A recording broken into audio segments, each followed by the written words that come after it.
When I was in the last church, I used to lead the children's work many years ago, and we had this song we used to sing, and it began with a question: have we made our God too small? The song went on to describe the magnificence of God. Now, this is not a problem for the psalmist today in Psalm 76. He begins like this, and he says, God is renowned in Judah, verse 1. His name is great in Israel. He goes on in verse 2, he lives, he dwells with Zion. That's God's people. That means he lives with us today as his people. And verse 3 and 4 talk about mountains being smashed in his presence. And even though this was written 3,000 years ago, no wonder the psalmist could pen those words.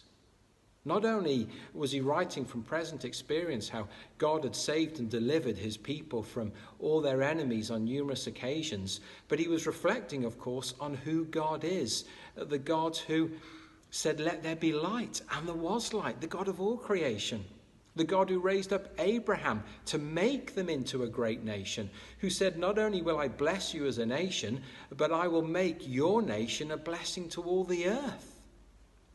And then you got people like Joseph going into Egypt, sold into slavery, ending up in prison, and yet being raised up to number 2 in the land, maybe prime minister, to save his people.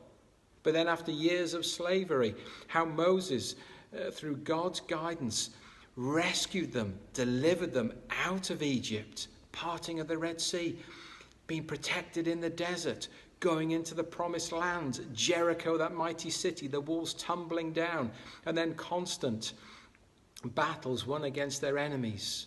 God raising up people continually like David, defeating Goliath and so on. And yet we need to reflect and remember this was written before the cross. We've got so much to rejoice in now as we reflect not only back on Old Testament history, but also New Testament history, that God in his mercy sent his only dear Son.